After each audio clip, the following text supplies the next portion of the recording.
নমস্কার বন্ধুরা, শর্মিলাস kitchen and মোড়ে আজকের রেসিপি ঢ্যাঁড়স সর্ষে।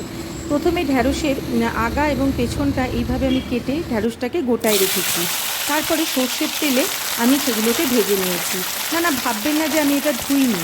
ঢ্যাঁড়স কিন্তু কাটার আগে এগুলোকে আমি ভালো করে ধুয়ে মুছে নিয়েছিলাম, যার জন্য দেখতেই পাচ্ছেন এখানে কোনো লালাভাব নেই। ঢ্যাঁড়স কিন্তু কাটার আগে যদি আমরা ধুয়ে নিই তাহলে কিন্তু রান্না করতে বেশ সুবিধে হয়, আর ঢ্যাঁড়সের যে লালা থাকে সেটাও বেরোয় না। তার মধ্যে একটু নুন দিয়ে ঢ্যাঁড়সটা ভেজে নিয়েছি। এর মধ্যে এখানে কালো আর সাদা সর্ষে, পোস্ত আর কাঁচা লঙ্কা দিয়ে একটা পেস্ট তৈরি করে নিয়েছি। এদিকে আমার ঢ্যাঁড়সগুলোও বেশ ভাজা ভাজা হয়ে এসেছে। ঢ্যাঁড়সগুলো তুলে রাখার পরে সেই সর্ষের তেলেই দিয়ে দিয়েছি কালো জিরে, শুকনো লঙ্কা আর একটা কোচানো টমেটো দিয়ে ভালো করে ভাজা হয়ে এলে সর্ষে, পোস্ত আর কাঁচা লঙ্কার যে পেস্টটা তৈরি করেছিলাম সেটা দিয়ে দিয়েছি হলুদ দিয়ে ভালো করে এই মশলার মিশ্রণটাকে খুন্তি দিয়ে নাড়িয়ে নাড়িয়ে কষিয়ে নিয়েছি। তারপরে রান্নাটা কিন্তু ভীষণ সহজ।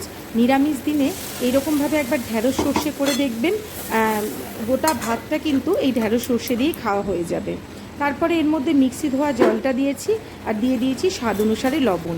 আর যেহেতু এটা একটা নিরামিষ রান্না তাই চিনি দিয়েছি, নুন আর চিনির সমতা তো বজায় রাখতে হবে। আর দিয়ে দিয়েছি ভেজে রাখা ঢ্যাঁড়সগুলো।